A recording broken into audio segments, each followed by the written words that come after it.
What's up, good people and Eagle fans? That's right, I said Eagle fans. Oh my Lord. I have been on the Twitter, okay? Twitter, you got to put on the boxing gloves, man. You better make sure you have a mouthpiece on when you go on Twitter because it's cray. I mean, it's cray.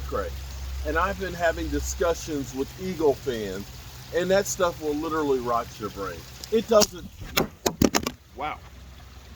See, look at that. You see that?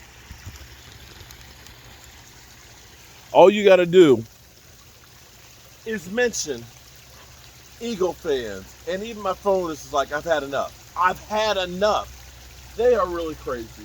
You know, it's so funny because they talk about excellence. You know, that whack-ass Dak Prescott.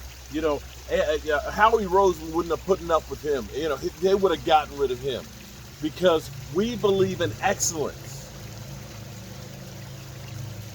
Okay?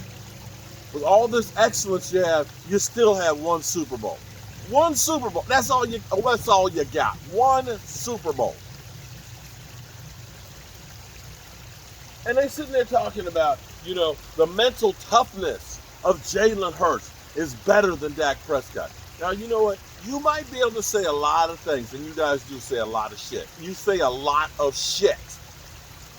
But mental toughness, the amount of scrutiny that Dak Prescott gets on a daily basis from everybody, and I mean everybody, losing his mother to cancer, losing his brother to suicide, having broke his ankle literally in half, having broke his thumb in the middle of the season and came back and still led the league in points.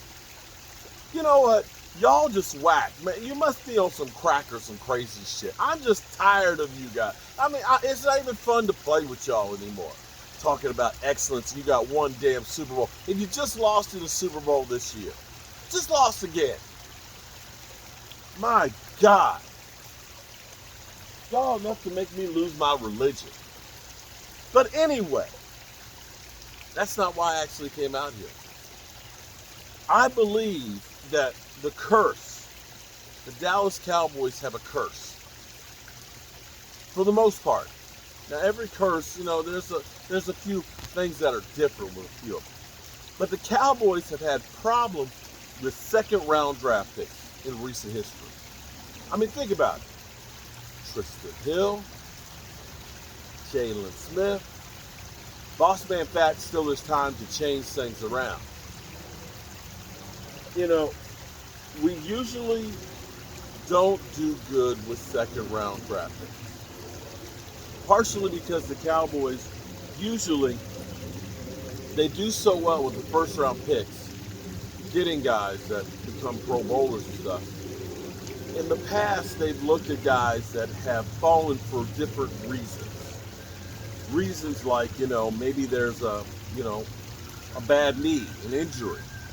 And they think that, you know, we're getting a first round value at a discounted price. Okay? You know, Jalen Smith. A lot of people were like, he may never play again.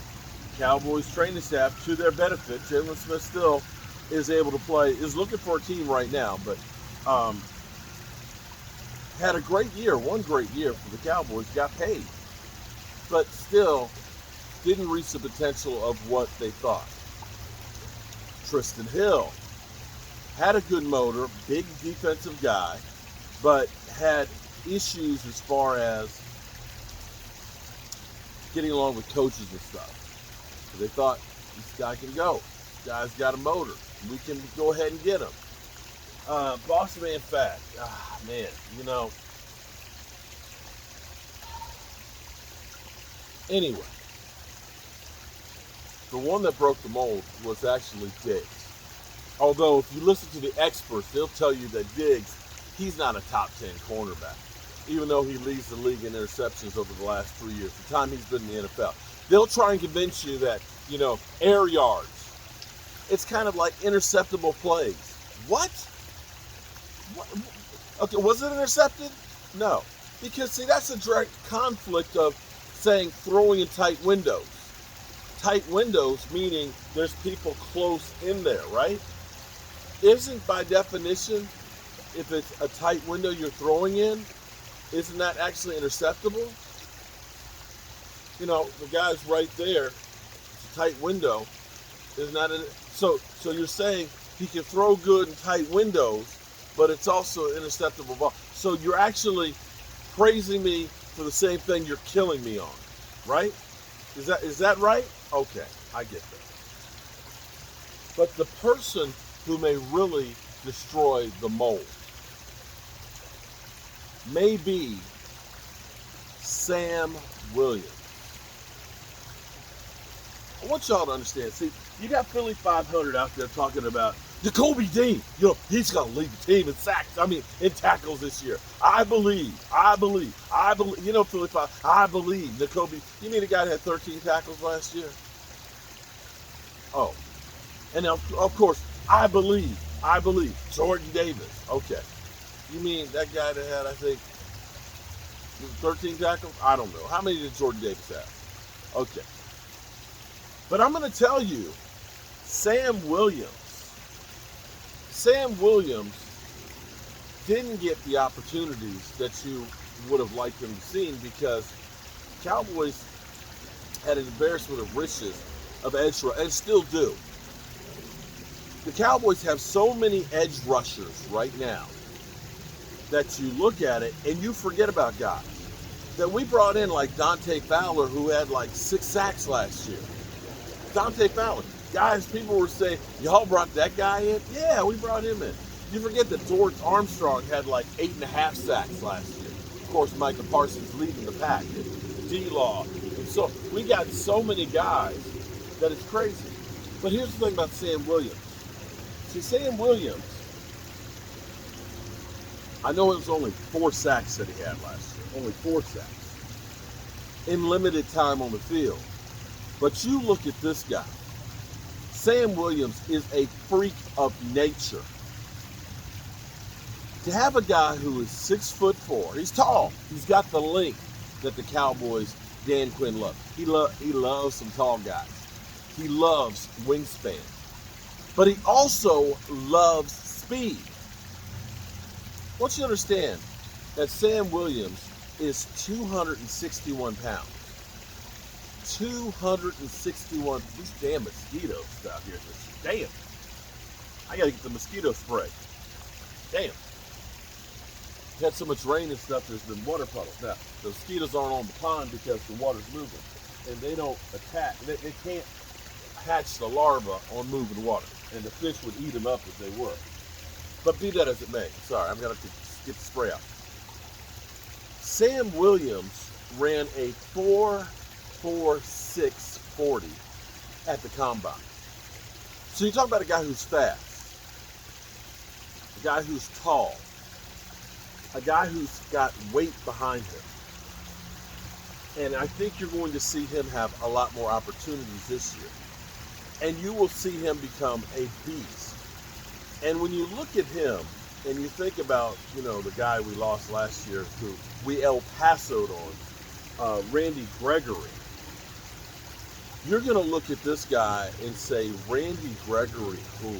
We wasted how much time on Randy Gregory? Because you're going to see Sam Williams have a breakout year to the point where we say there's no longer a curse in Dallas on second-round players. Sam Williams, expect him, especially now, because here is where, I know Eagle fans don't understand this, but it's a cause and effect. You can be a great player and not necessarily have great stats. But you can be an average player and have incredible stats because of the team and the people that are around you. How many times have you seen a guy who was getting tons of tackles and sacks and was the big free agent guy go to another team and end up sucking? Because it wasn't so much what they were doing as it was the people around them doing.